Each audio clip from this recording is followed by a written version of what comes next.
Batu, Farina, Nikto. You must remember those words. Gordon's alive.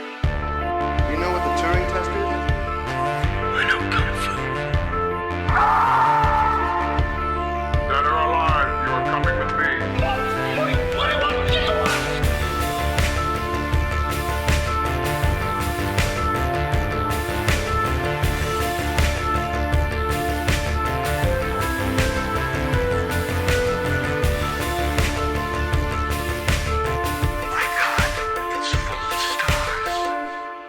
Ladies and gentlemen, welcome back to Stories Out of Time and Space. I'm your regular host, Scott Weatherly, and as always, I'm joined by Julian Darius. Julian, how are you doing? You okay? Well, I just watched Jupiter Ascending. Yes. Let's not bury the lead on this one. You've probably seen what we've been watching, and also we're not alone. We have Tony ascending. So, Tony Farina, author and fellow podcaster, is joining us, and this was your choice. You're like a guest. I'm either going to whisper or shout the whole time. Yeah. I'm either going to whisper or I'm going to shout the whole show. You're going to go the full Redmayne. That's what we're going to call it. I'm going to go full Redmayne. Yeah. Yeah. Yes. Choices Listen, are made in this film. Choices are made. Yeah. Yes. This is almost like Spider-Man Secret Defenders a little bit. You know, it's one of those things that I saw Bound in the theater. Right? I'm a Wachowski stan, which again, I don't love saying stan as like a fan of, because Stan, is the guy who kills Eminem in that song, or kills himself and, tries to kidnap Eminem in that song. So I don't know that that's great to say you're a stan of something. That's good. I'm not a stalker of them. But I loved Bound. I'm a person who says the Matrix sequels aren't that bad. Speed Racer is, of course, my favorite Wachowski film of all time. There's something about I love Speed Racer. There's something about the Wachowskis that I don't know. I would love to get to just sit and hang out and be with Lily and Lana, and I don't know. There's just something about them that I get. Like when I saw Bound in the theater, there was like me and 3 people in the theater, and people were like, "What the fuck is going on?" And I'm like, what? I mean, again, I felt like, what the fuck is going on? But the fact that they had the balls to make that movie, and that everything they've done is just like balls. And it's like the Matrix being successful was an accident, almost. Like everything that they've wanted to do is this. And so I don't know what it is. There's, how there's just things you like. Sometimes there's like a candy you like that's bad for you. For me, that's the Wachowskis. It's hard to... I know what you mean. Because I think no, seriously. Because one of the things that say, like, Julian and I are often in when we have reviews, like even something that's bad, like we'll say, but they're swinging for the fences. Like they have gone for it, and they've gone, this is what we are doing, and we are doing it, and that's sort of like. So I always kind of respect that, and I feel that a little bit in this, but I feel like this got studio notes. The other thing I find kind of weird with this, I had to check because I was watching this and I knew it was the Wachowskis, but I was like, this has to be based on like a young adult novel series. Like, this is a YA novel series, surely. No, it's not, but it reeks of like novel adaptation. Like you know what I mean? You know when you watch a film and you can sort of know that there's a bigger story here that's probably in the novel. So they've had to cut little characters out, or they've combined things, or whatever. That's what this felt like. And I was going, "Oh, this is a novel adaptation." It's not. And so that was really weird. So it is. It's a real. They're not against novel adaptation. They did Speed Racer as an adaptation, and they did. Not that they're against it. It's just that feel of the film. Cloud Atlas. Yeah. It's just the way the film feels. I get like, that. Sure. This is, I was watching this and thinking, I'm getting Maze Runner kind of vibes off it. That kind of sort of, that's not good vibes, but yeah. What about you, Julian? What are your initial thoughts on Jupiter Ascending? Well, let me start delicately. I want to second everything Tony has said about the Wachowskis. I saw Bound on video before The Matrix came out. Thought this is right up my alley, like this is the movie for me, like this is awesome. And then Matrix was a big hit. And I always feel guilty that I don't like Wachowski stuff more than I do. because I love the themes. I love, you know, a lot of the ideas. And especially like in this movie, you know, it's a female protagonist. It's sort of like an inverse of the Matrix. It's the Campbell thing, you know. And I'm glad to see it, you know, but I hope we passed the day where, you know, anybody denouncing, you know, like The Force Awakens has to be a misogynist, you know. So like this is one of those, like, I totally want to hang out with Wachowskis too and play some video games with them, like, you know, and you know, I identify with them a lot, but my reaction to this movie was one of extreme pain and and mostly just confusion. You know, thinking like these are decisions. I don't for the life of me understand why anyone would make any of these decisions. However, I kept thinking, you know, like, does this compare unfavorably to various other movies? You know, several times through, I thought, like, is the point to try to make a sci-fi movie worse than the like factory sequence? You know, like in the climax, I kept thinking of like the factory sequence of Star Wars prequel 2, Yeah. you know, Attack of the Clones, and thinking like, I think this is worse. You know, so my thoughts go to things like that. So I just want to hear Tony talk, and you know, because I respect, you know, I have never liked something that I know has issues personally. So Which is brilliant that you said that out loud. I love totally, that. totally ironic. So, right. Right. Yeah. I mean, go on, but you know what's funny though? But when you guys did the Cameron Crowe remake of the French film, like that was fascinating. I loved listening to you guys talk about that because again, I had not seen the French film, you know, like it wasn't in my wheelhouse. And then like listening to you guys talk about it, and you're like, even then, it's Spanish. Spanish, sorry, yeah, Spanish, not French. Yeah. But like the way that you broke that down, like even that, which is clearly a better film than Vanilla Sky, you were still like, even then, you're like, well, I like it in spite of it, and like your love for Valerian. Everybody in Valerian showed up and knew the assignment, just like I think everybody showed up and knew the assignment here, and it's just, and I think Eddie Redmayne. That's what I'm saying. A choice was made, but that was the choice. And don't forget, he won an Oscar this year, the same year that this came out. Oh, yeah, but he's a double. He's a double hitter. He's a double hitter because he got an Oscar for what was it, the Hawkins Theory film? of Everything, Theory of Everything, and won a Razzie for this. Yeah, so double hitter. That's you know. What do you think, Scott? What was it? Was this your first time? This was my first time, and it's an interesting because you're right about the assignment. It being like, you know, everyone turns up.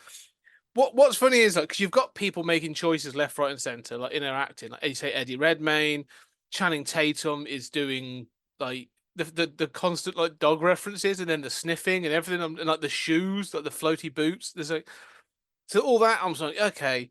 And then like Mila Kunis, who I actually like Mila Kunis. I think she's quite funny. I think of the Bad Moms. I think she's actually kind of good. She's sort of trying to play it straight. And then Sean Bean's just sort of looking, he's turned up and he's doing something, but in scenes, he's clearly like a little confused. He's like, you know, he's like, I was in Lord of the Rings and I understood that better than what the hell's going on here. Like there's something going on with Sean Bean where he's like, when he's playing with the contraptions and it breaks and he sort of gets angry. I kind of feel that's legit, where he's like, I don't kind of fucking know what's going on. Like I'm just here and saying these words. Like, so do you feel like Sean Bean got the call from Lily and she was like, hey, Sean, we want you to be in our next movie? He's like, cool. And like, you think that Sean just said yes? Sean Bean says yes to most things. Everything. Yeah. Okay. Yeah. Sean Bean does not have a career. Like, are you sure you got the right? You went me, Sean Bean. You're Lily Wachowski. You've called the right Sean. Like, Sean Bean's not had a career in which he's had the ability to say no to most things. Let's be clear. I like him. I like Sean Bean a lot, but you know, yeah, when he's having to give the dialogue explaining about the bees, like, I kind of feel embarrassed for him. I'm like, oh, Sean, you were in Sharp. I loved you in that, but this is kind of like, you know, wince-inducing. But even the plot, I want to sort of go through the plot. So it's, you know, because I also want to highlight, and at the end of this, I'm going to make a controversial statement. I think Jupiter Jones is a terrible person. At the end of this film, I've made the decision as I got through it. But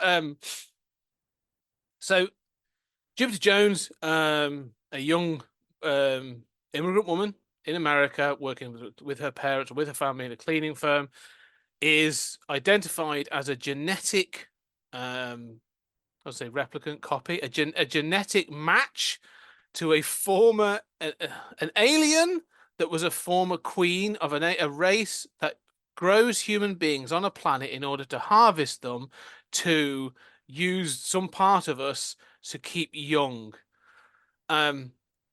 She did. It's adrenochrome.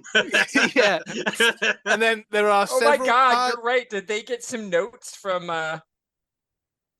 Oh, yeah. Well, Wow. she has the This is same all of a sudden it's DNA. Fear and Loathing in Space, is what this is, right? Is that what you're? Yeah. There are then several parties because there's the Abraxas siblings, each of them after her for different reasons, led by Eddie Redmayne. They are siblings, but they all own planets that are corporations that are then part of a market that we know very little about. However, if she is stamped as being this genetic match to this person that died several hundred years ago, she inherits the Earth or gets given back the Earth as ownership. And so they're all trying to kill her, but she's been saved by Kane Weiss, who is a human spliced with a wolf, who grows wings at the end of the film. And They are becomes implanted wings. Yeah, The okay, wings implanted are wings. add-ons. Yeah. Because Sean Bean Stinger also has them. Stinger, Yes. who's in charge Okay. of bees. That's right. Yeah. Oh god. Yeah. He's a beekeeper. We've had enough of beekeepers this year. Yeah, and so they do. They travel to meet Sean Bean Stinger, who then gives a lot of exposition about what is going on, and then she gets abducted. There are aliens and weird races, and then there's a fight in space, and she gets crowned when she gets identified and gets given the Earth. Yet she chooses to go back to Earth, become a toilet cleaner, and not use the immense technological advancements and wealth that she has access to in space to make any betterment to the human race at all. She gets a really nice telescope. Yeah, right. She gets it. Yeah, or her family. Good point. She doesn't help her family or the human race in any way, yet she technically owns the planet for potential harvesting in the future. Do we see them use the telescope at the end? Nope. I mean, it's They just go. there They it go is space. interacting. They go space rollerblading at the end. Yep. Yeah. They basically become you unidentified flying object around a city using flying shoes and wings. Mm-hmm. They have the technology to wipe people's memory. I mean, there's a lot to unpack here. They have the technology to wipe people's memory. Are they still doing that at the end? I'm assuming so. Yeah, I assume so too, right? I love the comment though, because there's a whole fight scene where they go through the city and they're smashing up skyscrapers and all this other stuff, and then they say it's being rebuilt. Kane, as they're escaping, says, "But it'll be rebuilt by tomorrow." No explanation as to how it's being rebuilt, just that it is, and then he says, "And there's a way of wiping people's memories so no one will remember it." But this was still made in 2015, right?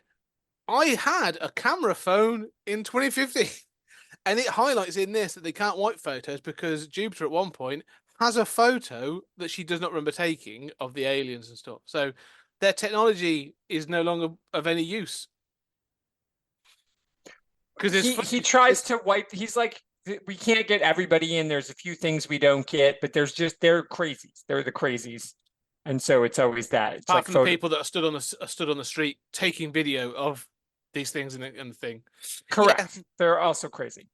Okay. Apart from they've got footage. Okay. Because you have footage, but then so you've got the footage because this takes place in Chicago. So you've got footage of the Sears Tower getting blown apart.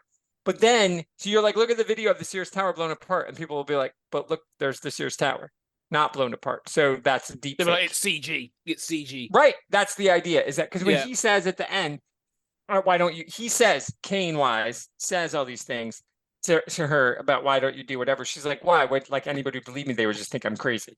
Listen, if hand wavy science is good enough for the greatest science fiction trilogy of all time, Back to the Future, hand wavy science is fine here. That's how I feel. That's fine. I'm not going to dig on that. It's supposed to go. You're right. You are 100% right. It is Total bullshit. It's not. Yeah, it's not the point. It's not the. It's not It the is hill I'm dying 100% on this not the film. point. I No. guarantee it. That's not the hill I'm dying on. But her being a bad person totally checks out. Yes, she makes bad choices throughout the film that are the wrong. She makes a lot of wrong choices. Correct. Yeah. Yeah. There's a lot I don't understand about this movie. There's a lot that I want to like, right? Like I want to like the story of an immigrant who's cleaning toilets who secretly owns the earth. That's golden. Okay. Yeah. That's like how, worst case scenario, that's Howard the Duck, charming good, like that's awesome. But what I don't understand is how is this a story of female empowerment when she's like it's a series of rescue missions by Channing Tatum in which she is endangered by one former son, one of whom wants to marry her in a hereditary monarchy in space. And, she's constantly rescued by Channing Tatum, who has all these action scenes using technology we don't understand. I mean, and shirtless too. Don't forget. What? Wanted to make he's definitely shirtless a lot of the time too. Shirtless Channing Tatum. That's the sweet spot right there. You weren't supposed to pay attention to that because you're like, look, Channing Tatum's got his shirt off. Oh, I noticed. Yeah,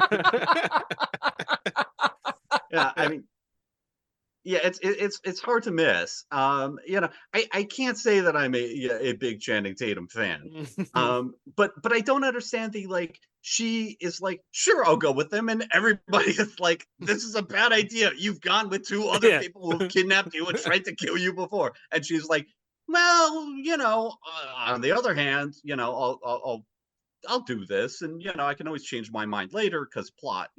I don't know. I really don't understand. I understand the structure of the three siblings. I don't understand the marriage to them because they're genetically the same. I mean, is there not incest? There's hereditary monarchy, but there's not incest. I don't understand. But what I really don't understand is how is this female empowerment? How is this like a female Matrix if really Channing Tatum is the star? And I get he's like the dog from Wizard of Oz or whatever, except you don't have sex with the dog. Maybe. But I like he's the always pause. rescuing Maybe her. that was nice. I appreciate that. Not saying that peanut butter it wasn't involved. So. Yeah. You're right. No, this is the thing. I was kind of confused because it's called Jupiter Ascending, and so I assumed it was going to be when you learned that her character's called Jupiter, it should be like her becoming, the empowered one. But you're right. Like she never really she then becomes badass, but she never also becomes like authoritative in her own agenda, in her own agenda. Like she literally is just carried along in this film. She becomes like the MacGuffin for like a third of it. And everyone's like, we've taken her to this place. We've now taken her to this other place. There's literally a montage of her being taken from office to office in a bureaucracy That is the best part of the film. Yeah. Listen, my favorite. So it is exactly halfway through the film. So this is what I love about it. This is the moment when I laughed out loud in the theater. I'm at the theater with one of my kids and Rachel and one of Rachel's friends, Ashlyn. You both, thank you, queens, for going to see this movie with me. So I don't even know I don't know how I could have bribed them to go, but they did. So we're in the theater and the movie is all these things. It's like Channing Tatum with the shirt off and he somehow gets sucked through space, riding on the outside, hand wavy science, whatever. There's definitely an egg harvesting scene. Mm-hmm. Which again, not female. I hear you, not female empowerment, but there's also, I've got a thought to say on that, whatever. So all these things are happening. Action, action, action. And then we're going to stop the movie for 10 minutes and watch her stand in line. And then Terry Gilliam shows up at the end at 11 and stamps the paper. I'm like, oh my God, love everything about that. Okay, this is what I am going to jump on this point. The balls of them to say all right, yeah. Here's the thing. This is it. Bureaucracy at its worst. Yeah. Right. Here's the thing, and this is where the thing you said about the films that this conjures up. Valerian, most definitely. But this was the problem I had with this film is I kept thinking of other films and going, oh yeah, I like that film. I need to go watch that again. Brazil. I like Brazil. Brazil's a good film. I'm gonna go watch That's Brazil. it, right? That's their Brazil Yeah, commentary. and For I'm sure. watching some of the action. I'm watching some of the action and some of the aliens going, oh, I really like the Fifth Element. I think I'm gonna watch the Fifth Element at some point. I kept sort of just hitting on films and going, I want to go watch that other film at some other point. That's clearly been an influence. Even Dune, like I'm thinking like David Lynch's Dune and going like, yeah, that's a weird messed up film. I kind of enjoy that weird messed up film. I might go watch Dune. The thing is, this film is very much those things, but like even Flash Gordon, I thought of like the 1980 Flash Gordon. The problem is, you say it's got the balls, but for only 10 minutes. Right. Because the rest of it, I feel, is very vanilla, and I'm going like, this should be notched up to 11. This should be Flash Gordon for the 21st century. This should be Dune for the 21st century. Like I should be watching this and being like, this should, Eddie Redmayne shouldn't just be shouting and then quiet. Like he should be draped in gold or have be riding sort of like a four-headed horse. I want some really weird shit going on in this film. This film needs to be weirder for me to really be into it. Like it feels restrained. I don't know. Am I wrong? I sort of thought about the bureaucracy sequence that it compared unfavorably to the bureaucracy stuff in Hitchhikers. Which I thought was more inventive, more interesting, and then that makes me think, why is a queen, having to go through this? That's fine, but I mean, and then I'm noticing like, oh, there's a robot who's in a suit and tie made of plastic, and I like the design. But why are they wearing a suit and tie? Yeah. And then he bribes them, and I'm like, there are cameras, I don't understand how this bribe works, and then again I think like, oh, I need to go back and watch Hitchhikers. Yeah. It is. I hear all of that, and to me, it's funny. This is the beginning of the end for them, right? This is the time when the studio started to say no. You talked about that, Scott. They're studio notes. I think what you're picking up on, and I don't know that it exists. I don't know what's in the vault, in the Wachowski vault, which again, I want to go to. I want to be there. I want to get in the Mach 5 and drive around. Yeah. But I believe this was a 3-hour movie. And the studio was like, absolutely not. We are not doing this shit again with you guys. And they're like, that's the movie. And then they're like, well, we're going to cut the shit out of it. And so I think, because it actually, the release date moved twice. It's never good. Never good. Because it wasn't like there was a pandemic, so moved the release date. It was like a November release. And then it was like, that's prestige science fiction. That's prestige time. And the studio's like, then it was I think January. And then I think later it became March in America anyway. I don't know over there. So it got 2 moved release times. So that is what I feel happened, is that there's a different story in there. And I think part of the love I have for it is when they do things, just like the scene in Speed Racer, when there's the 10-minute Spritle and Chim Chim on crack, that scene is ridiculous. Yeah. That's the scene when my wife, I made her finally watch Speed Racer, who, by the way, her family grew up driving race cars. Like her stepdad builds race cars. Her brothers drove race cars. Like she loves race cars. She's like, I don't understand anything that's happening here. This is awful. It's giving me a headache. There needs to be a trigger warning for the flashing lights. And then she said, but I totally understand why you love it. And that scene, the Spritle and Chim Chim going crazy on all the candy scene. She's like, that whole scene could have been cut. I'm like, but could it? Sure, maybe, but then it isn't. So again, I feel like that they died on that hill for that movie. Yeah. And then people were like, that movie tanked, and everybody brings up that scene. And so Speed Racer is going to be refound. I love that movie. I own Speed Racer on so do I. Prime, because it was one of the first films I bought in 4K when I was like, I kind of want to see this in 4K to see like what my TV can do, and it's worth it. Like it looks incredible. Sure, but I feel like it is a little bit like chewing on 4 tons of sugar. Right, poured right in your eyes. And so I feel like this movie, that the bureaucracy scene, especially because I got Terry Gilliam to show up, so you remember that this is commenting on Brazil. Yeah. That was like something they won. I think so. I feel like for me, I love the movie as much because I feel there's a different movie. Like I get it as it is. If it's the first time I saw, I went in. like, this is gonna suck. I went to see it in the theater expecting it to suck, like, oh no, what are they? And I just had so much fun with it. And every time I watch it, I enjoy it again because I see the breadcrumbs that they left that didn't fall through. So for me, it's a lot of wish fulfillment, this film, and I know that isn't the film. So again, that's not what your show is. Your show isn't like magic up a better film, but I love the courage of making Jupiter's Ascending, and that the 3-hour version of Jupiter Ascending is probably perfect. But at that point, the Cloud Atlas had bombed, Speed Racer had bombed, everything, the other Matrixes made money, but people openly hated them. Only one of their movies ever made money besides Bound. Bound, because they made Bound for a nickel. Joey Pants showed up. Like, everybody just showed up for that movie and did it like they dressed themselves. Like, Gina Gershon showed up and they're like, we're all going to dress like her. That's it. Yeah. We're all just going to do that. That's how everybody's going to dress. Good. But like, the only 2 of their movies have really truly ever made money. And so at some point they were starting to say, we're going to stop.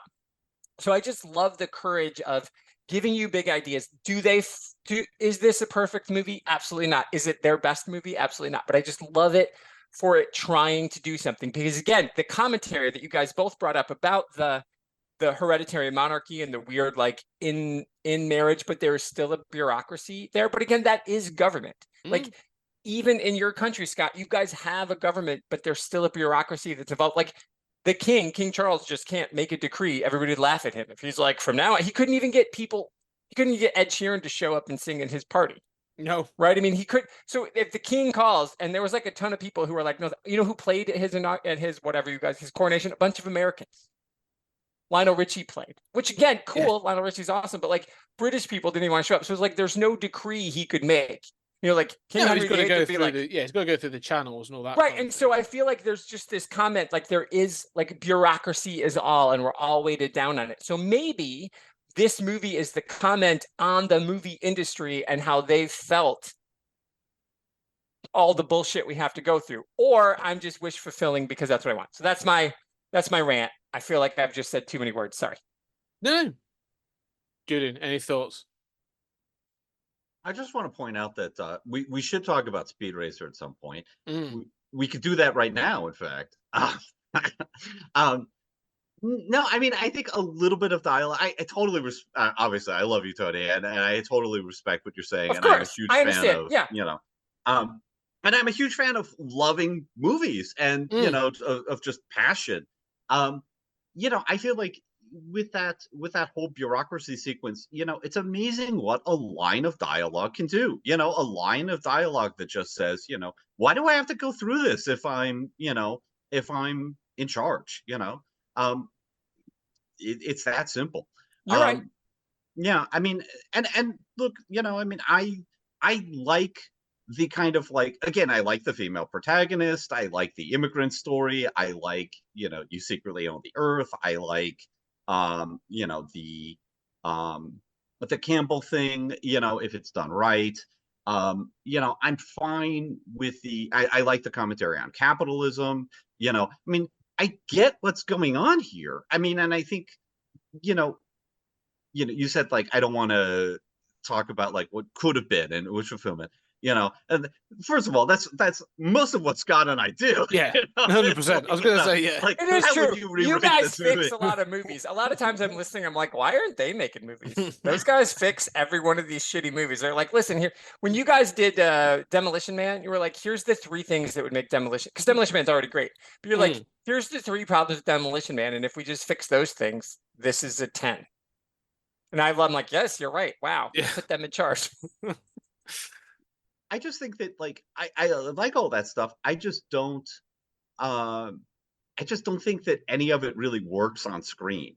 And I think especially the sort of, like, Matrix 2 kind of, like, they're werewolves in space. Like, there's that line about, like, are you vampires? Well, some people have perceived us as such. That kind of, like, returning desire to sort of, like, explain everything in human mythology through some kind of, like, alien Frankenstein society that doesn't really make a lot of sense. I put the bees in there, like, I mean, what, the bees recognize a queen. They're genetically programmed to recognize a queen. I mean, it has to be one of the most amazing moments of cinema history. Yeah, It is. perfection. It is. I mean, it is. But look, And look, you so I just make- want to say, so I've got to laugh because there is a moment Yeah. when they sort of try to justify it, and Sean Bean says to her, he says, "And you've never been stung," and she's like, "No," and I'm like, "Yeah, she lives in a city. It kind of reduces the sort of proximity to bees." Like, What I instantly think is like, do you mean to tell me like all the King Louis, all the King Georges, none of them ever got stung by a bee oh, in human did you never history? see Queen Elizabeth sort of like dancing around Buckingham Palace with the bees? Oh, it's yeah. but you know why you haven't? Because she's not part of the right line. That's the problem. She good didn't point. go through the right hoops. I mean, Queen Elizabeth II was only queen on accident because her uncle wanted to, bang a movie star and be a Nazi. Yeah. So I'm just saying. No, all of that's true. Look, here's my one thing about the Wachowskis. Even with Bound, which is again, I mean, my favorite movie of theirs is Speed Racer. Bound is their best film. Like, it's objectively brilliant, like so tightly written. I mean, and Jennifer Tilly's not that great of an actor, but she knows what she's doing. Again, talk about showing up. She didn't need to be in that movie. Like, the fact that she showed up for them at that point in her career, she didn't need to do that. And she's like, I want to be in that amazing movie. Joey Pants, again, talk about a guy who doesn't say no. He's in everything. But the one thing you'll never say about the Wachowskis is, boy, they write some great dialogue. Mm-hmm. Yeah. Yeah. No one That will did ever occur say to that. me. Like I kept thinking through the movie, like, is there a single line of dialogue that I think is good here? Yeah. No, I loved even their V for Vendetta. They wrote the screenplay for V for Vendetta, and that was still just a lot of like, let's just take what Alan said and put it on the screen. I was going to say But that's not there. That's an was adapted right. screenplay. So but so as a screenplay, that one, and they didn't direct that one, right? But that was the one time where you're like, oh, well, then you can just read along with the comic. It's almost word for word. That was like, like when the Coen brothers admitted when they won the Oscar for Old Country for No Men, they're like, we didn't hardly do anything. yeah. We just took the book and put it on. We put it into a program, Yeah. but thanks, we'll take it. Like, literally word for word from the book and that. We're like, we put a few things in a different order. So dialogue has never been their strong suit. They are idea women. They have big ideas and they would like to throw them all at you. And with an unlimited budget, like, I love that. And again, I feel like, to me, this is their last big picture before because then they did Sense8, which again, I thought was pretty good. But again, bad dialogue, but I thought Sense8 was pretty good.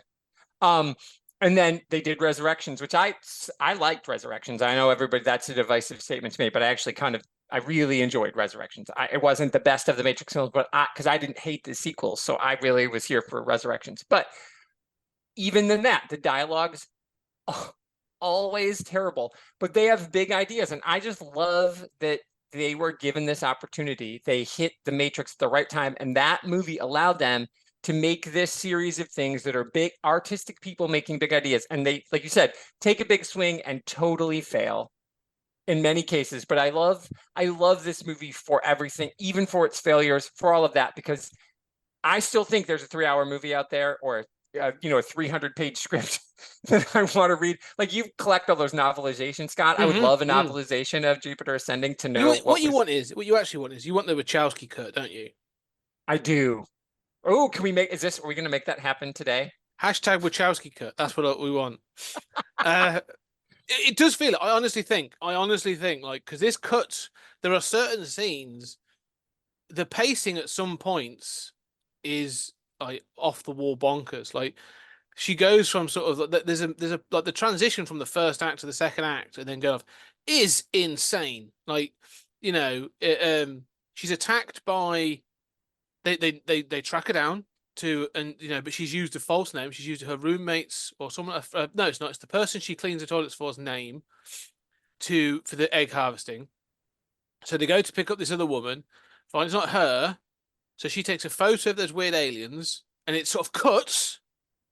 And I'm thinking, have they kidnapped her? Like, why? What's happened there? Did they run away? What happened? She doesn't know because they've wiped her memory. Because then they realize it's actually her. She goes to get the eggs harvested, and within seconds of walking into the egg harvesting, she's floating off a table, and the fight's about to start. And I'm like, my brain is reeling. I'm like, God, it does feel like they were like, right, originally this was a 20-minute sequence that had like actual explanation in, and we had like transition scenes and transition footage, but they were like, we don't have time. Go, go, go. It's just bang, bang, bang. We've got to get to a spaceship, or we've got to get to a fight. And then that's it. And then it's like, this also has that scene in the Doctors with the egg harvesting thing. It kind of has something that irks me and has bothered me. It bothers me in lots and lots of films. I'm not just picking it up in this film. It's lots and lots of films it does this. It has a bunch of aliens that make funny squeaky noises. You know, they do all this weird talking. Yet they are using something holographic to present themselves as human and all speak English. They literally discuss her genetic material and taking her, and they're all talking English. But the moment the holograms are gone, they're all back to making alien noises. And I'm just, but that's not just this film. It happens in lots of films, and it's always bothers me. So yeah, but the pace on this, 100%, I believe there's a much longer film in this. There's a much longer film out there. So like, I don't know if they filmed it. I don't know if they got to, but 100%, you're right. There's a 3-hour. Is this? Let me just put it out there. And this is my big question for you two, because you two will have an answer, and you will probably boo me and tell me no and end the call. You said there's a source material. It's not the source material, but her name is Jupiter Jones. She's a nobody from nowhere who goes on to try to save the world. And she isn't a feminist icon at the end, but at the end, she's the most feminist icon. Is this a love letter to Halo Jones? It's a good question. I mean, again, it's one of those where you could make an argument for it, and I would be happy to make the argument. Yeah. I probably would lose. I mean, but it's hard, especially this watch, to be like, wow, Halo Jones, huh? Well, and again, as you said, they wrote the screenplay for V for Vendetta, so they know Alan Moore. And I am, without a shadow of a doubt, I believe the Wachowskis have read Halo Jones. Like, there's no doubt in my mind. So the influence could definitely be there. I think you could argue it. If anything, I wouldn't mind the Wachowskis making the Halo Jones film. So yeah, you know, yeah. I don't know. I'm just, yeah. What do you think, Julian? You nodded a little. What do you think? Is that too? I mean, should they have just done that? Should they have just? But at that point, Alan wasn't selling his stuff, so they couldn't. But they're them. Well, he doesn't own might it. have sold it to them. Yeah, that's owned by Rebellion, though, isn't it? So. Oh, that's true. I mean, Pat's like, I'll take a buck. Here you go. Yeah. Yeah, I'll buy that. I mean, I'll buy there's an influence there. I mean, and I think part of the problem is so much is jammed into this movie. And, you know, I mean, going back to the sort of egg harvesting scene, I'm fine with that, you know, from sort of the idea of, you know, female exploitation, you know, and a sort of commentary on that, and sort of female power, you know, reproductive power, all of that. It's not laid on too thick, you know, that's all fine. I don't understand why they let her go. I like the cut, you know, there, but I don't understand why they let her go. And then they are like, well, let's wait till we harvest her. Yeah. I don't know. And I had the same thoughts about English. But, you know, I do want to get back to this idea of, like, you know, the Wachowski cut, you know, and I agree there's like a much better, I don't know if there's an awesome, but there's certainly a much better movie here. And I sort of had the same thought. And curiously, one of the things, obviously the opposite end of the spectrum, that I kept thinking about during this movie was Zack Snyder. And I thought, you know, Zack Snyder is one of these guys who also, like, you know, just jams in a ton of ideas, and you're like, you didn't do enough work making a coherent universe, right? It's like the difference between world building as just throwing in ideas versus world building as making a coherent, like, well, here's the way monarchies work. Here's the way this economy works, right? Of harvesting planets and all of that. Like, these are ideas. I need a little more sort of structure. And I did think, you know, sort of like, one is sort of like the you know, obviously the Wachowskis are more, you know, on my side personally, you know, in terms of my human experience and my friends. But, you know, I do think there's a similarity in terms of, like, I see a ton of ideas. I see a lot of money on screen. I see a lot of, like, failure to translate those ideas into a coherent narrative and into a narrative that takes that viewer along on the journey. And as far as like what you were saying, Scott, about sort of like getting into space and stuff like that, it occurs to me that there's like never a Spielberg moment here, right? Like there's never a moment where Jupiter says like, oh my God, I can't believe, there's like a line of dialogue and then it's like, right, we got to get to the next plot thing because we got to do the whole, three children thing. There's never those moments where somebody just says, I'm a queen, this is amazing, like how does the ship work? Nobody ever stops to marvel at anything and let you sort of pause, and maybe that's deliberate, maybe that's the result of being forced into 2 hours and 5 minutes or whatever it is. But a little bit of that would go a long way with me, to just sort of say, oh no, I'm shocked, and take a moment. I would much rather have that cut 2 minutes of space battles where I have no idea what's going on, with operatic music that I'm thinking like does not enhance what I'm watching, and give me just the Spielberg moment, the Spielberg shot. Yeah, I agree. Sorry about no, I agree. Actually, that's a really good point. See, the Spielberg moment is that it's that moment of wonder, isn't it? It's that moment of allowing the viewer as well to stop and be like, this is crazy, but like, look at where we are, my God, there's dinosaurs. Oh my God, those kinds of things. You need that moment. I agree. Yeah, because it just doesn't, and she takes it in her stride, like, everything. Like she's sort of kind of like cool with it and being like, yeah, I've woken up in different clothing again. And, now I'm on a different planet, or now I'm being proposed to by my genetic son. Like, I don't know how that, even the moment when she sort Who of hasn't, in fairness, experienced yeah, daily occurrence. But even when she sees there's those sort of like the piles of the tubes full of glowing human bits, and then she realizes, she finds out that it takes 100 humans To make to one make one thing. bank tube of goo. Yeah. Yeah. And at no point does I'm going, what part of us? Like what? Like if it's taken 100, that's that's all that's in there. Like there's not much in a single human being. So like, what is it then that's in us that is making that? Like what gets stuck in a blender, and what happens to the rest? Because they get we have to harvest. Like so yeah, we're like, because this is the thing that again this literally crossed my mind, because they keep talking about market share, right? And they keep talking about how they are a corporation and this other thing, but I'm like, yeah, but if there's only like a little bit of that takes 100 to fill that jar. There's a lot of meat and organs and skin. Like, are they not trading in anything else? I'd love it if someone was like, "Well, you're right, but I'm actually wearing this wonderful human pelt as a sort of." Well, but when they go to the one planet that is when the three siblings meet, because again, Eddie Redmayne obviously wasn't available for this whole shoot, right? I mean, he's third billing, but he's obviously just around. They're like, we're gonna get all his whisper shouting scenes in. Yeah. So they're like, we're gonna have to film these scenes. I agree, though. I'd love him on the four-headed horse. I'm here for that. I think he probably was like, you know what? Hear me out. And they're like, no, we don't. Listen, there's already spent $170 million.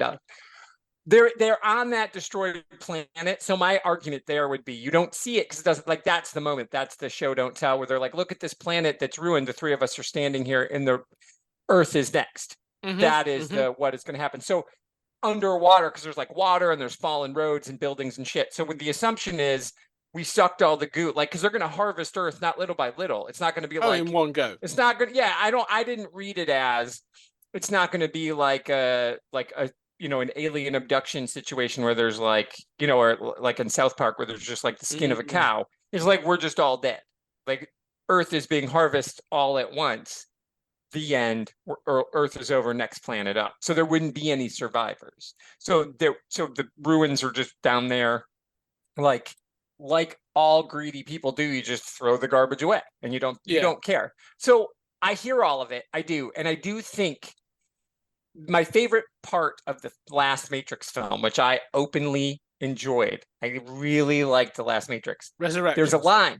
There's a line where the person says, and it might as well have just been Lily, saying, like Lily should have just played that part. She should have just showed up and read that line herself, where the person said, Warner Brothers said, if we don't do anything to it, they're going to do something anyway. So we better. Like, that's the Yeah, yeah. line. So, like, she just wrote that in, and she's like, I have to make this fourth Matrix movie because if I don't, Warner Brothers is going to. So by me making this movie, I hold them off for 20 more years.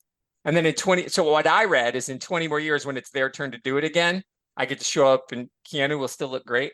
We'll just do another one, whatever. It'll be fine. It'll be fine. So they like to say the inside stuff outside, right? I mean, and some of it with the Wachowskis, again, terrible dialogue, and sometimes the subtext is text, and sometimes it is subtext. Like, they do have big ideas. So this is about greed. It is about art versus money. They did make an ugly, like you said, 2 minutes of talking as opposed to a 2 minutes of operatic space junk. And those ships, are they cool? I don't know. I didn't get to see them long enough. The one thing that Zack Snyder would do was show us in really slow motion how fucking cool the ship looks. And right? And you'd be like, man, that ship looks slow awesome. motion. We'd have the opposite complaint. We'd be like, where are the characters? Right. Yeah. That ship is so cool. Yeah, because that's what happens when a cinematographer is the director. It looks so amazing. But so I do think sometimes this is, if they're like, look, if we're going out, we're going to fucking burn the place down. We're going to make this crazy batshit thing. We're going to comment on the bureaucracy. We're going to comment on money over art. We're going to comment on greed. And then the female empowerment thing, and I understand it's really bad, but the reason that it works for me is what you said, Scott. Jupiter says the line out loud, I would like to change my clothes on my own. She keeps getting literally manhandled. And then she wakes up dressed in other clothes. And so all of her agency is taken away. And you are right. She is rescued. She is a MacGuffin. She's definitely, there is a Superman 77 scene, right? I mean, and who doesn't love the Superman 1? I mean, I as you know, Christopher Reeve is amazing and is perfect. And the scene when, you do believe a man can fly. And that first time they just were like, what if we recapture that Superman scene? Everyone's going to know, but let's do it anyway. So they did, here for it. But her playing the Lois Lane character in that scene and throughout the thing, she has no agency, and that is the comment. You're supposed to be uncomfortable. She's not supposed to be. It's not the female Matrix, right? We're not retelling the Matrix from her perspective. We're saying this is how women are treated, and these are women who transitioned at this point. And actually, I don't think Lily had transitioned until after this movie. Possibly. I think Lana had and Lily hadn't yet, but was in transition. So they're like women are. So there's a commentary on how women are treated. So this is, again, me just reaching because that's what I do. But I do think that's part of it. I think that's an intention. You're supposed to be. It is right. I'm going to not so much counter, but I'm going to throw something else in. So you are right about the sort of the female empowerment. I understand what you're saying. And that line is kind of cool when she does say, "I want to choose my clothes. I want to change them myself." Like, not wake up in my clothes again. One of the things that sort of got me towards the end of this film, she starts to grasp, Jupiter starts to grasp the enormity of this, like the fact that they've just gone through, they harvest planets, Earth is next. So the sort of the defense of Earth rests on her shoulders. But they are then the Clegs, basically like the sort of or the Gumbas go out, get her family. And then she's presented with the thing of like, you'll have your family back, but you've got to like not become the Majesty. You do not take your position. And she's like, oh my god, I can't. That was to me again when I was like, this is when there's the bad choices, that she makes. But I think it's a bad choice in the film. This is a thing where she's as a human being. I understand the sort of emotion, but this is where as a badass, like as Jupiter, she should be like stepping up to become that authority and actually stop and say, this is going to break my heart, but I've got to save 7 billion people by sacrificing my family. So, yeah. Okay, I'm going to step in and defend the film now. Okay. Tony, you knew it was coming at some point, if only because, when it's 2 against 1, my instinct is always like, I got to defend the underdog. That devil's advocate in me is too strong. I mean, I thought that was one of the few moments that I liked about the film. I thought that's the moment where she steps up and she says, it's more than me and my family.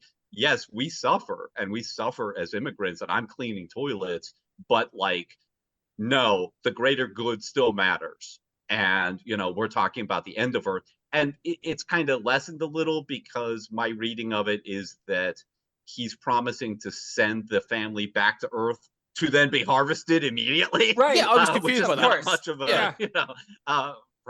but you won't feel it because it's very humane, which I quite like. Look, I'm a vegetarian, I get the message, but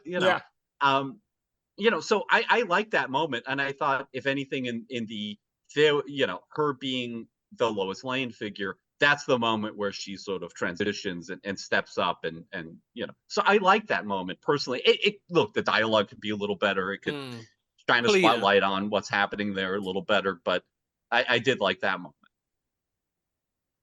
There you go, You're Tony. not- thank you. I appreciate that. No, and you're not wrong. Thank you, Julian, and you're not wrong, Scott. I mean, again, and this isn't a perfect film. I just love it. It's one of those things that and watching it every time doesn't make. It's not like one of those ones where you're like, you liked it when you were 10. Like, and I know, Scott, you're one of your all-time favorite films that I saw in the theater with my father when I was young, Ghostbusters, and loved, and then watched it as an adult with a 12-year-old boy. I was like, oof. I don't think this is a good movie. And objectively, I do not like it. But like, I loved it. Seeing it at 11, I'm like, oh my God, it's so cool.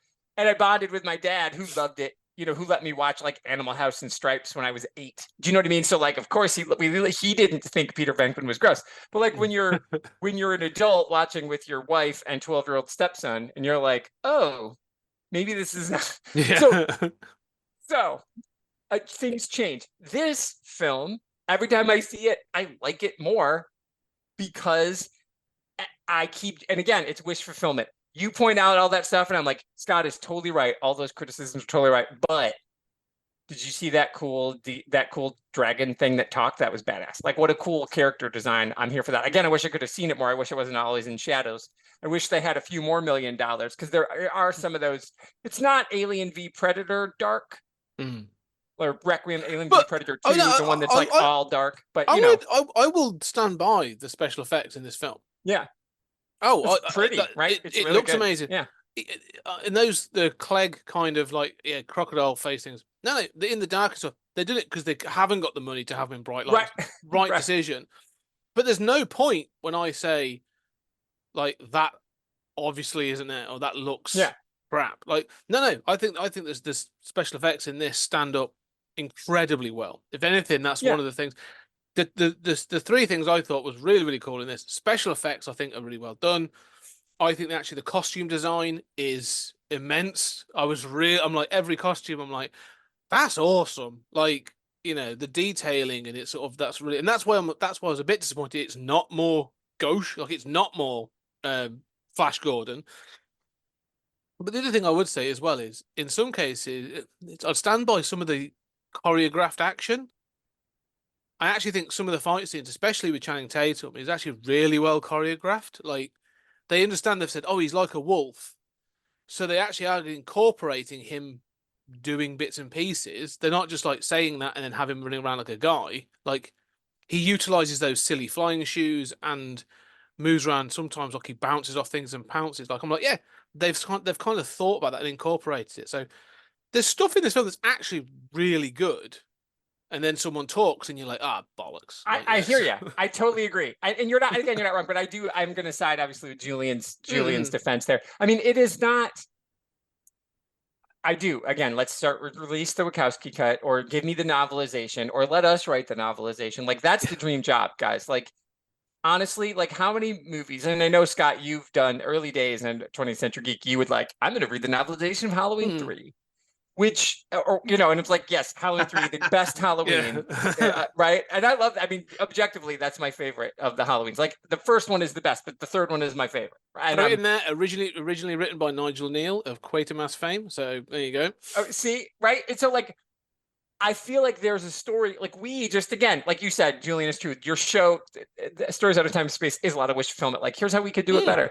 And there is something here, like, to me, if there is a thing to cut, and I hate to say it for a guy, for Stinger, like the Sean Beans, we can cut Sean, and that would give you some of the stuff back, Julian, that you needed. Like, if there were notes, they're like, listen, you've got all these cool ideas that you're not able to flesh out. You got to cut something. They're like, well, we are not cutting Sean. We're not cutting Stinger. That we're going to die on that hill. And he takes up a lot of screen time. And if you cut him as a character, you don't lose much. You still can get everybody from A to B to C. He could still have some random, contact, because there's those other two characters who are on the hover bike things. Yes, speeder bikes. Those could have been the people. Those could have been the people or whatever. Or so there are definitely a few things you could cut to get some of the stuff that but again, they're not good at dialogue. So we're going to show you a bunch of stuff and you're going to have to see it. And I think maybe that's just it for me, is every time I watch it again and again, I'm seeing like a different thing in the background, or a different, like you said, Julian, you see where all the money is. Sometimes you watch a movie and you're like, where'd all that money go? How did you spend $100 million on this? It looks terrible. Like a lot of the most recent DC and Marvel movies, you're like, and I actually know where that money went. They ran out of money. They ran out of time. They said, well, it has to come out on this day. And the animators are like, it's not ready. They're like, well, too bad. Hurry up. And you're like, well, it's going to look shitty. This was 3 years between Cloud Atlas and this. So they took their time. It looks good. So no, I hear it. Again, dialogue, there's never a time where you're going to watch the Wachowskis and be like, their dialogue's awesome. They needed a third sister to be like, coming in. Yes. They needed Carrie Fisher, right? Yes. I mean, we all know how cringy the original trilogy's dialogue is. And anytime there's a really good line, everybody admits it's good because Carrie Fisher wrote it. So they needed her to come in and be like, let's tidy this up a little bit. Yeah. Just as we've covered off, we will probably maybe get to you've mentioned like Cloud Atlas, and we've mentioned there's Speed Racer and some of the later films, even like the let's say the Matrix follow-ups. I've seen them all, and I'm not a huge fan of all their stuff, but I do feel that like they feel a little bit like they're going to be refound. Like there's a generation coming that's going to go back and be like, when you sort of there are kids that sort of watch film from like the 80s or 90s, or I watch films from like the 60s and stuff. Like I was like all over Ray Harryhausen films when I was a kid. I was like, my God, stop motion's amazing. Like you find things. I don't know. There's a generation that maybe they're just ahead of their time. Like the bad dialogue is the bad dialogue, but like maybe there's a part of me that's like, actually, I think these are going to be found by like some Gen Z at some point, and they're going to be like, these are lost classics. These are going to be revisited as cult classics. I don't know. What do you think? I hope so. What do you think, Julian? I think that's true of Speed Racer. I think that's true of Cloud Atlas. Yeah. I think both of those are going to fare better, in retrospect. I think the Matrix stuff, like the second one is going to fare better in retrospect. I think the third one definitely goes off the rails, and the fourth one kind of inherits that. But so I do think there will be reappraisals, and I do think the Wachowskis, certainly were and are ahead of their time and have a vision. I think I'm convinced that this movie needs to be at least a 4-part miniseries. And I think part of the problem is you have these great designs. I think I'm more charitable to the lizard people than you guys are. I think even like during those fight scenes, like where you have a well-lit close-up, I think they look really good. But you're constantly introduced to these like environments that have been designed within an inch of their life. And you see where that design work went, that money went. But like, I can't diagram that floor plan. I, don't have a good shot of it. I don't know exactly like why are all these synths witnessing this wedding? Like you've spent a lot of money on them, and they're just kind of like in the background, and they're 1 inch tall, on the screen. And so, and part of the problem is, and this isn't unique to this film, is that a lot of movies introduce us to these awesome environments and these imaginative landscapes, and then because of this narrative compression that we force movies into, you watch that environment get destroyed 5 minutes later, and you're like, well, I guess it's on to the next thing. That didn't matter. And I think that if you had like a first episode that was sort of that first act, and then each child was its own episode where you nice. really had time to, feel, oh, she's trapped on the ship, and, yeah, I mean, we might make some tweaks here and there to the plot or the dialogue, but I think that a lot of it is just giving it that breathing room to really feel that landscape, really feel that setting, really feel trapped, in those circumstances. And I think just having that space would, really enhance this film. I agree. I think it's a really great point too. And again, because we know they can shoot a scene. We know they can build a world. We know they can play with rules. They love to make rules. They love rules. I mean, that's the whole point of the second and third Matrix is like, don't forget, we set this up. You guys you thought it ended, but we knew we had rules. We're going to remind you of them over and over. Yeah, I think you're right. Now, then they made Sense8, which of course was, a mini-series. a TV series later. And again, I think you're right. And that came out right after this and almost the same year. It's too bad. Sense8 probably could have been a really cool movie this year. So if they had flipped the two. But, at the time, in 2015, actors like these guys weren't making TV. I mean, Mila Kunis had graduated from TV, so she's now a movie star. And she is a movie star. I mean, I love Bad Moms, and I'll tell you, The Spy Who Dumped Me is fucking talk about a found movie later. The movie is exceptional. We laughed. We saw that in the theater, laughed our asses off. And like everybody in the theater was like, wait, I didn't understand. This was just a real spy movie. We're like, right. It is. It says it right in the title, but you thought Kate McKinnon's in it, so it wasn't going to be what it is. Such a great movie. She is a movie star. I feel like if it had been made now, Julian, when people do, Harrison Ford makes TV now. I heard Nick Cage, and again, I know he's Nick Cage, but he said, I heard an interview recently, he said he's thinking there's some TV project he's interested in. And I mean, he's Nick Cage. He could just keep cranking out the straight to DVD movies and makes 10 a year. But he's like, let's try it. So you're right. If it had been 5 or 10 years later, we could have got this cast to do prestige TV, and it would have been better. And Julian would have written the dialogue. He'd have been like, all right, Lily, Lana, give me the world. Now I'm going to tell you how people will sound like people. Even though I know he's a dog, he still has to say words that make sense. Here's what that sounds like. Well, yeah, can we not have Mila Kunis turned on by a dog calling her Majesty in a gruff voice? It's kind of creepy.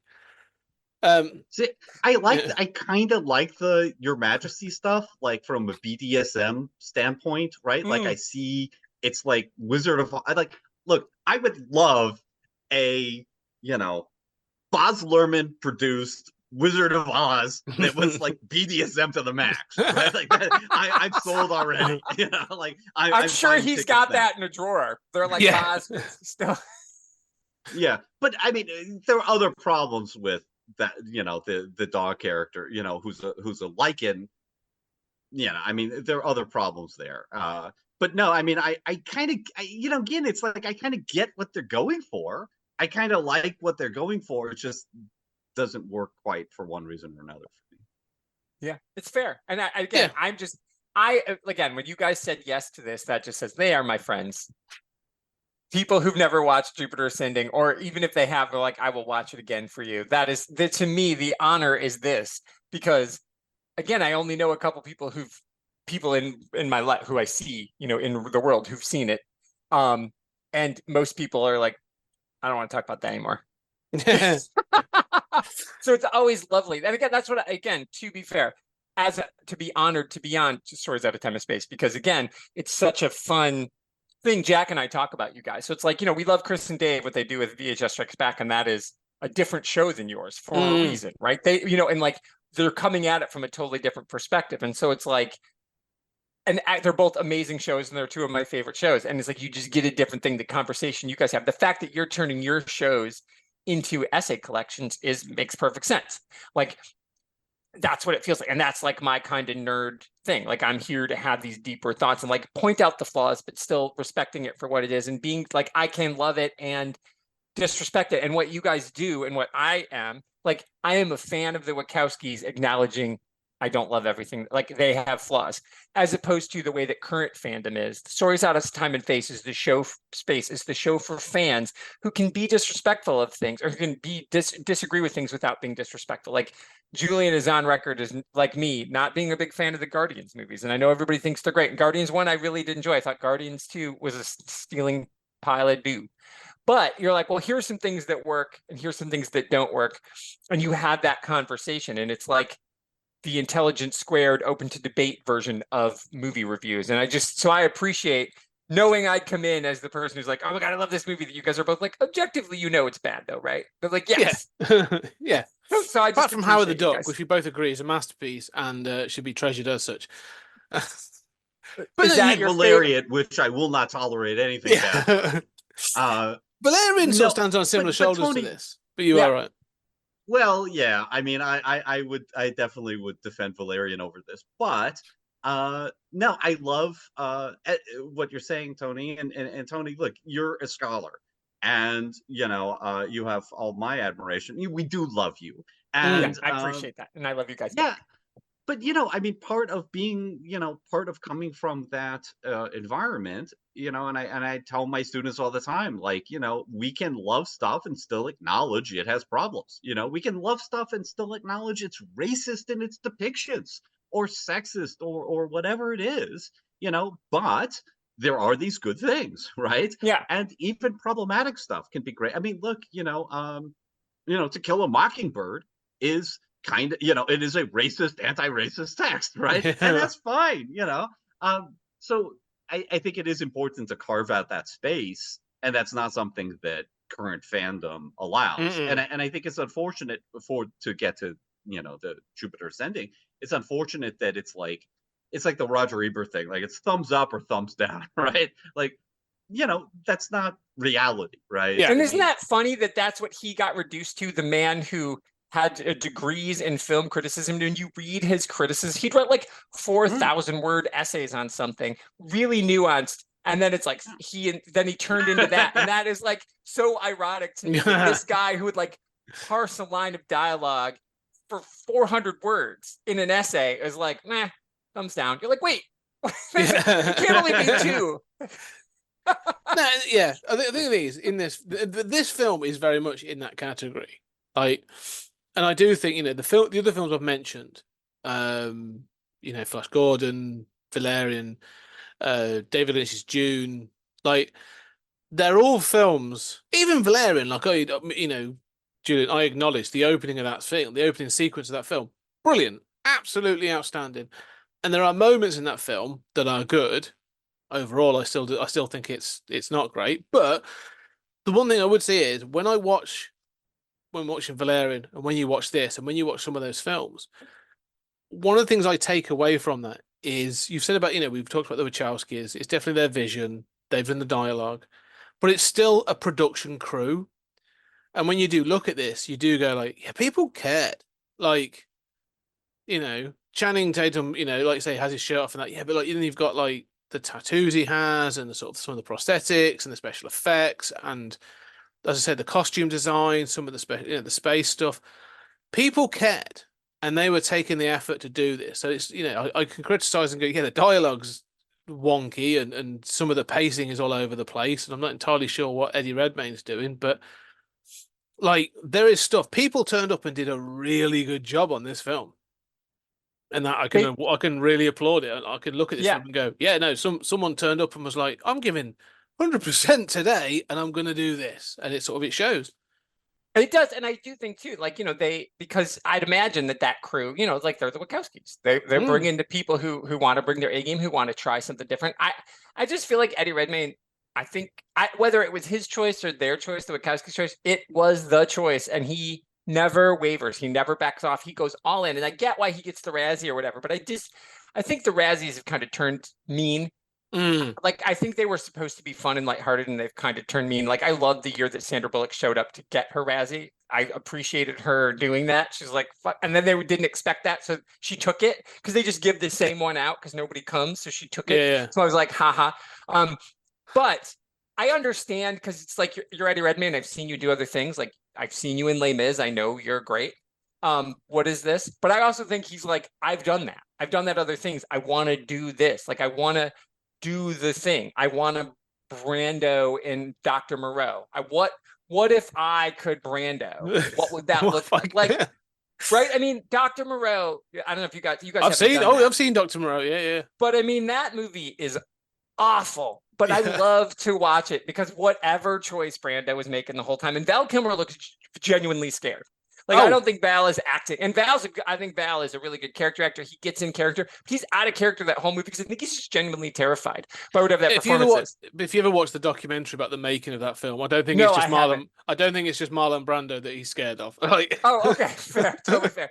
But I mean, it's really worth checking out. It's I will have to watch that. But I feel like that's what Redmayne is doing. He's like, well, I'm just, Brando can do that. I'm going to do that. So I just think that was, and he's not Brando. But you get what I'm saying? Like, everybody. Right. Choices were made, whether you agree with the choices or not. Like, my thing with Valerian is I think the wrong female lead, Lorelai. I don't think Kara's that good of an actor. No. And I think this was too early in her career to get that role. Like, Dean DeHaan is like charming it up and like, he's like winking right at you through the screen. And like when Ethan Hawke, one of my favorites, shows up and knows the assignment and has a ball that day that he's on set. I just think Kara was outmatched. Like, she's the wrong. I don't know. Somebody needed different chemistry with him. I just didn't. So I think the thing is they thought Cara Delevingne was going to be Margot Robbie, and then Margot Robbie came along and became Margot Robbie. So she would have been a better cast. Yeah. And again, that's my only problem with her. And I don't think. I've not read all the Valerian comics. I'm sure you have, Julian, but I also think like Lorelai's kind of short, like she's co-lead in the things. And I know she's kind of co-lead in the movie too. I don't know. I love that movie too. I think I watched that on like I was traveling. I downloaded it on my iPad. I wish I had seen it on the big screen, but it was like, so, when you're on a plane, you can kind of just zoom in and block everything out. So it was like I was I enjoyed the shit out of that. Again, everybody showed up and had a lot of fun. So yeah. And again, I know that Julian, listening to you love Valerian. So I appreciate you coming to my defense in this, being like, this is the same. It's me loving this movie, even though like the rest of the world's like, are you sure that's the movie? That's The Hill? Yep. Yeah. Well, I mean, I'm a huge fan of passion.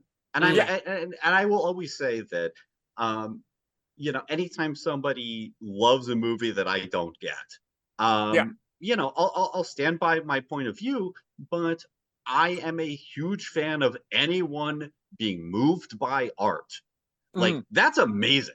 I'm on the side of art, and it's power, and it's power to make us feel and to really make us care. And so even where people like stuff that I don't like, that's always the side that I'll come down on. Because they defend their passion. That's the thing for you guys, and that's what this show is. You can't just be like, I like it because it's good. I like it because Cara Delevingne's pretty. No, that's not a reason to like it. Like, just get a poster of her and put her on your wall. Then that's not a reason to like it just because she's in it, right? You got to give a reason to like, I like it because, or I like it in spite of, right? That's the point. Well, I'd be okay with somebody who said that, actually. But, I would probably just go like, well, you do know that doesn't mean it's a good movie. Right? Yeah. Like, if that's what you want, there are cheaper ways of making that, Right. But, I sort of feel like with Valerian, I have a sense of wonder, and I'm sort of like, it moves me to have a sense of wonder. And even, obviously, I think it starts great, but even like the stuff that is like feels weird and misjudged. I mean, there's that whole like strip sequence that feels really uncomfortable. She's got her head up, the ass of a sort of jellyfish thing. I mean, but even then, like, I'm thinking, what the hell am I watching? Like, I have some sort of sense of wonder there. And here, I know there is a sense of awe that they're going for. And it just sort of doesn't materialize, at least for me. And, I think of like that first action sequence where you're watching, what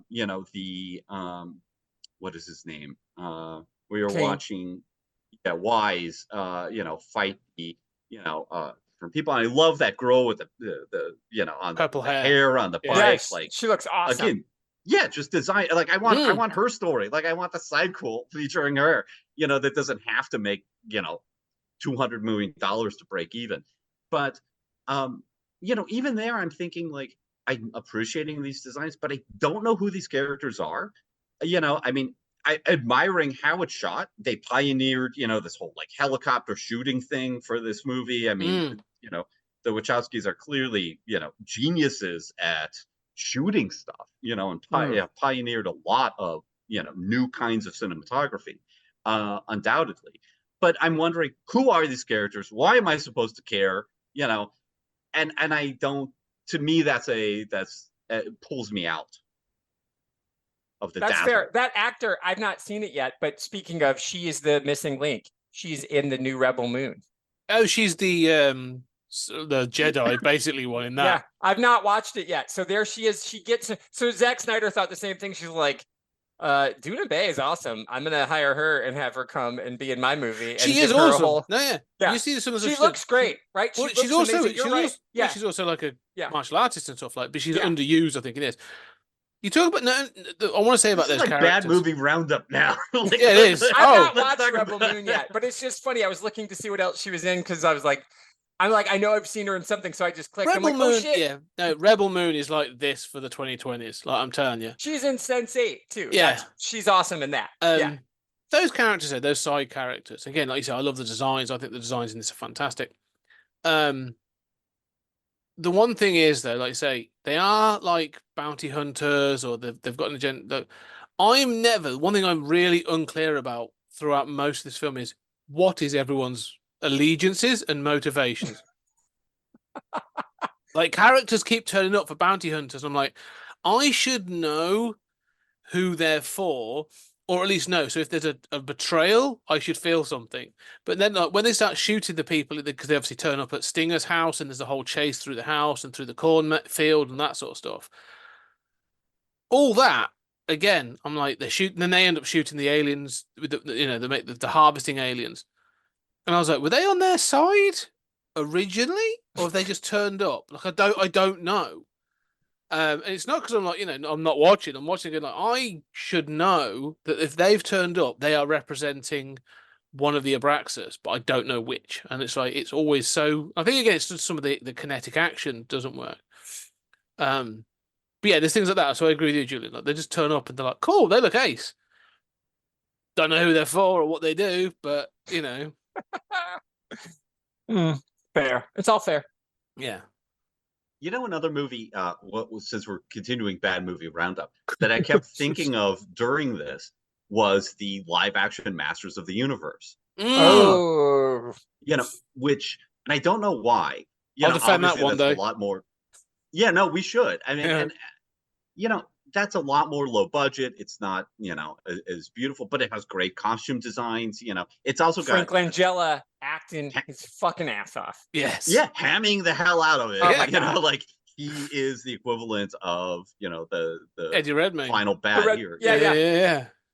And and that's also a completely daft mess of a movie that, has a ton of really cool designs and ideas in the middle of it. It's kind of like Jack Kirby's New Gods, it's like, it's hard not to admire what they're going for. And I sort of feel the same way here. At the same time, it's like kind of watching a faceplant, So what we're looking I agree. I do like that film, and one day we will defend that because that is one of my favorite canon movies as well. But it's one of those. I think there's almost like a subgenre of sort of like epic sci-fi fantasy films that miss the mark.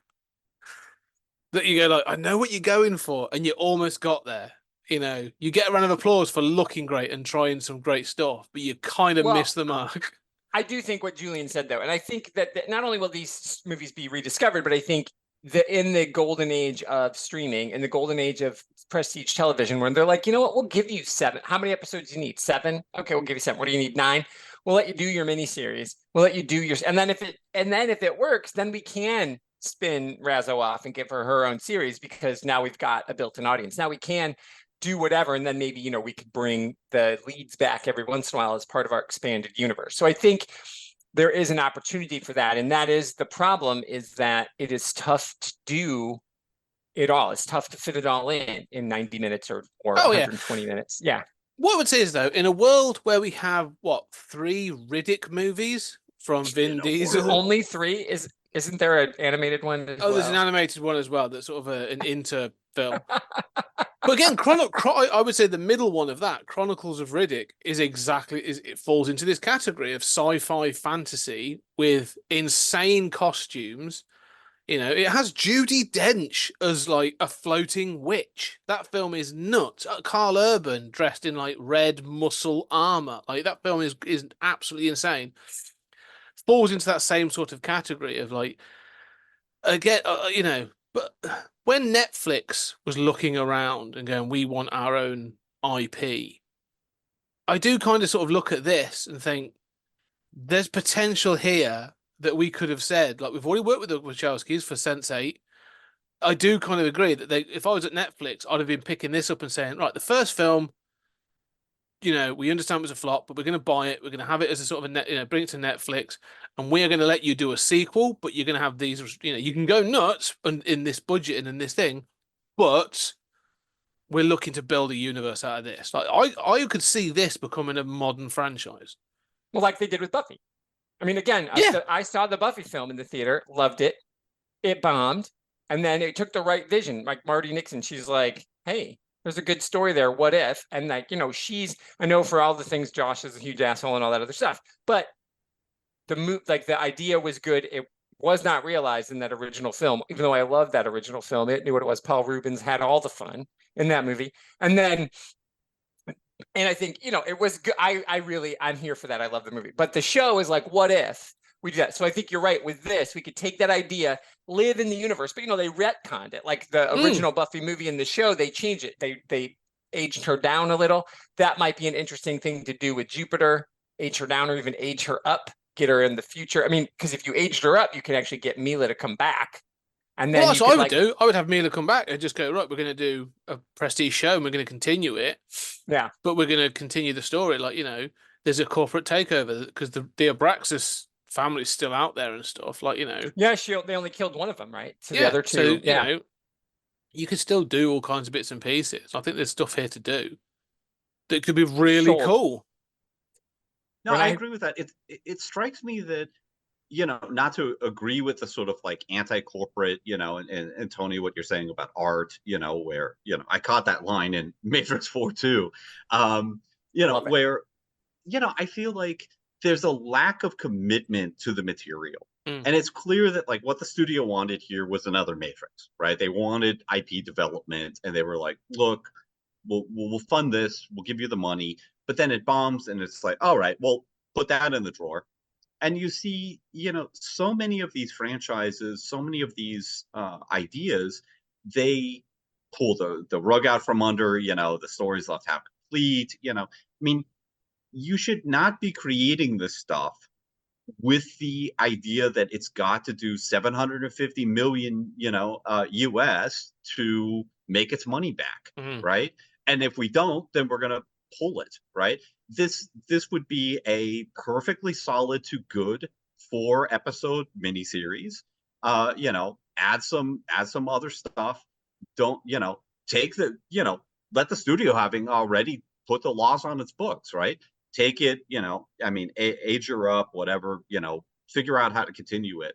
That would be perfectly fine. But there has to be a sort of like commitment. And I think that it's possible, you know, Tony, to your point, that like that the interference, you know, compressing it to 2 hours, you know, whatever interference to sort of make it commercial, got in the way here. And I sort of feel like, you know, the emphasis on Channing Tatum, you know, and the removal of agency is from the main character is from Jupiter is sort of like a bow to audiences, you know, sort of like a bow to, you know, sort of like heteronormative, you know, narrative expectations, in a way that, you know, it feels like there's a more risque version of this movie that the studio knew was not going to sell, And the Wachowskis at this point were probably very familiar with having to, accommodate, right? And somewhere in that marriage, something is lost. And maybe when you say, okay, we're doing it on Netflix, we're aiming at lower targets financially. We don't have as much pressure. Be as weird as you want. Maybe we'll have some editorial oversight for dialogue, narrative purposes or things like this. But it just strikes me that we're putting so much pressure on these IPs, and that makes them worse. And I think this does feel like that. I agree with that. And I think, especially with Netflix, you're right. I think you're right. I think that there's that studio risk aversion, isn't there, at the moment? Sort of, and around this time of sort of, it has to. Because don't forget, following this, in 2 years after this, 2017.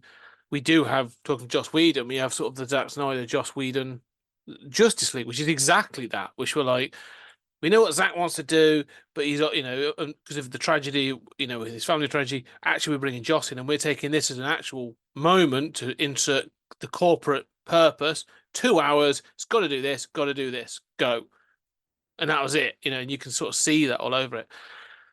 Netflix has in the past taken sort of swung at weird stuff. They've done some. There's a what's it called, like Cherry Hill? I think there's a TV series that's really weird. But even they did what's the Superhero Academy? What's it called? Umbrella. The Umbrella Academy. That's decidedly weird. They'll do that kind of stuff and go like, yeah, we're going to go for a bit of weirdness. They even did Dirk Gently. They gave that 2 seasons. They've gone weird and gone like, yeah, we can do this sort of sci-fi stuff and that. So they've got like a legacy, or they've got like the credentials to be like, hey, do you know what? We are going to try something that's a bit weird and a bit out there. Let's go for it. See if it lands. And I think it doesn't even have to be Netflix. Like, there's other streamers who are trying. Like, to me, here's the answer: is you do the fast service, like a Tubi, Pluto, a Roku channel. There was a show that was on the Roku channel last year, Zoe Lister-Jones, who I think is a fucking star. She is amazing. She's a writer, she's an actor, she's a singer, she's awesome. Whatever she's in, I'm here. She made a 7-part miniseries called Slip, where she has sex, and every time she has an orgasm, she goes to a different dimension. That's the plot. It's unbelievable. She shoots every episode. She's the star. She's the director of every episode. It's like this 35, 40-minute comedy, obviously raunchy, TVMA. Brilliant. Like, so thoughtful, really smart. And because it's on Roku, there's commercials. So there's just the thing at the beginning. This is TVMA, people. It's free. All you need is an internet connection and a Roku. You can watch it on your computer or whatever. They took the risk. It got nominated for 2 Independent Spirit Awards. I really hope she wins one. She should, for writing. My God, it's such a brilliant show. So something like that, these fast ones, because then there's advertising money. So you're like, we're bringing the Wachowskis to free. We're going to give it to you for free, or put it on Freevee, Amazon's Freevee. So Amazon can eat some of the money that way and be like, because Amazon put the Alex Rider series out on Freevee. And it was really good. They spent a lot of money because they could, because every 15 minutes and the cool thing about streaming commercials, it's not 3 minutes of commercials. It's a 1-minute commercial. It doesn't really interrupt the flow, but you kind of got to sit through it. It's fine. So to me, that's the place. So somebody who's trying to build a good, fast, over-the-top streaming service, they could do it. And then it wouldn't have to be, it could be as prestige as you want, because then you've got a sponsor. And I hate to say it, like, it's not like you want the Kowskis to be like, we have to drink Pepsi in this, but fuck it. If you've got to drink Pepsi in it so you can make the show that you want to make, drink a Pepsi, man. Just do the suck that up. Because I think that's the answer for people like them. And I think there's a move for it. There's starting to be Tubi originals and Roku originals. So I think as they build their footprint, now you got to pay for Netflix and you get ads. Well, fuck. Why would I do that when I can just watch Roku for free? Do you know what I'm saying? So I think that may be the answer. 2 out of 3 alien monarchs prefer Pepsi. I agree. Without a doubt. Because the one's dead. Obviously. Yeah. I think you're right. I think there's an opportunity for those kind of those. Yeah.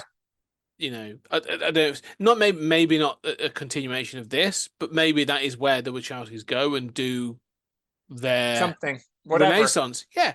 They come back and go, we've actually done, this is our full-on weird, out there kind of a sci-fi allegory of a show.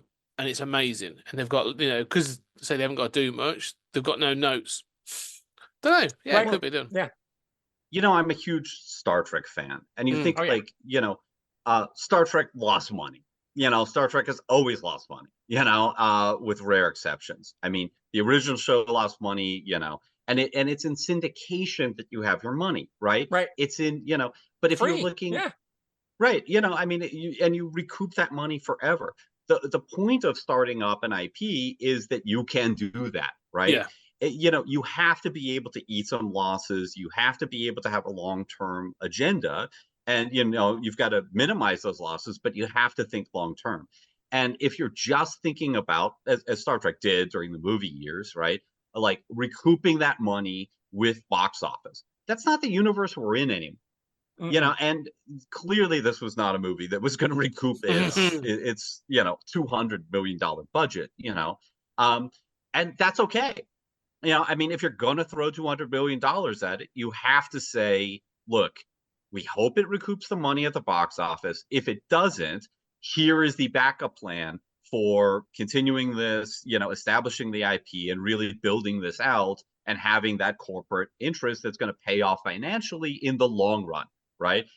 We hope it makes its money back, but it's not this all or nothing thing that it's become. And I think that even with the metrics of streaming, so often, I mean, Netflix cancels stuff. Stuff gets canceled where, you think they're not thinking of the Star Trek syndication rights. And that really needs to be the model if you're going to be bold enough to, say, as they were doing here, all right, Wachowskis, you're brilliant. We know you're brilliant. Make us make us the next Star Trek. Yeah. Or make us the next Matrix. Yeah, I'm here for that. Sold. Again, as always the case when I listen to you guys, I want to do whatever you say because I think that's brilliant. Yeah, I agree. We fix the you world. You can call me His Majesty. Yeah. I'll put on my dog ears and then whisper shout. Yeah. Yeah. Oh, I'll do both. I'll find them both. I'll find both. I'll do the Channing and the Eddie. Yeah. All in one on a cosplay. Yeah. Yes. I like hearing that. Don't know what you're talking about. Yes. Any final thoughts about Jupiter Ascending? I just appreciate you guys so much. That I mean, just thank you for doing it. This was as much fun. Hopefully, people had more fun listening to us than they did watching the film. But I'm glad I had a reason to watch it again, and I won't wait so long till I watch it again. Oh, we'll get you back. I'm already thinking, Battlefield Earth, something like that. Oh my God. All right. I can't wait to find something good about Battlefield Earth.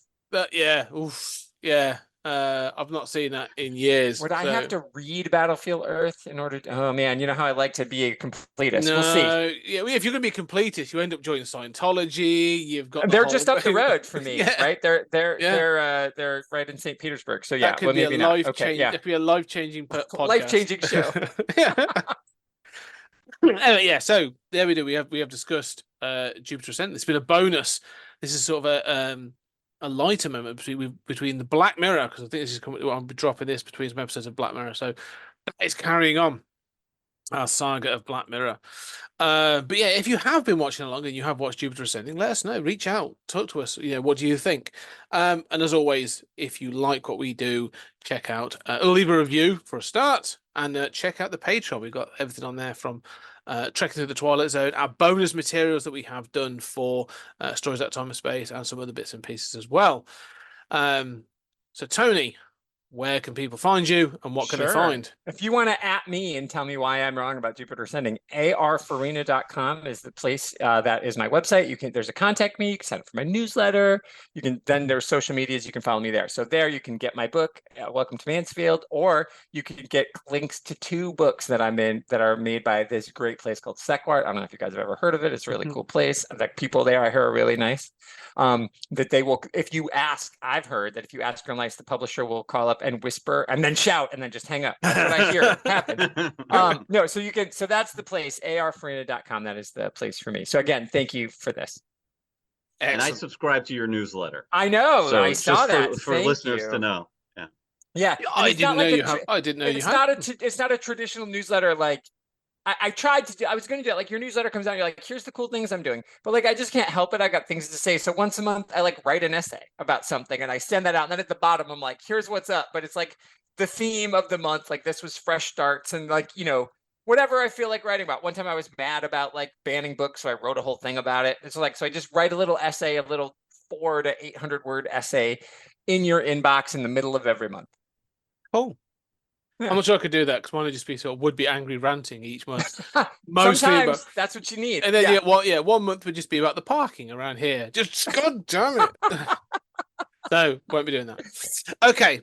Well, ladies and gentlemen, yes, you know, come find us, all of us at Stories Outside is I can't remember what our at is. What is our at? I've been Pod Time Space. Thank you, Pod Time Space. I usually know that very well. At Pod Time Space, and you can find everything else under our 20th Century Geek Media banner on all the other media sort of platforms. But for now, thank you very much, guys. Really actually appreciated the talk. It's been a good, fun chat. And ladies and gentlemen, thank you very much. And we shall see you on the next episode.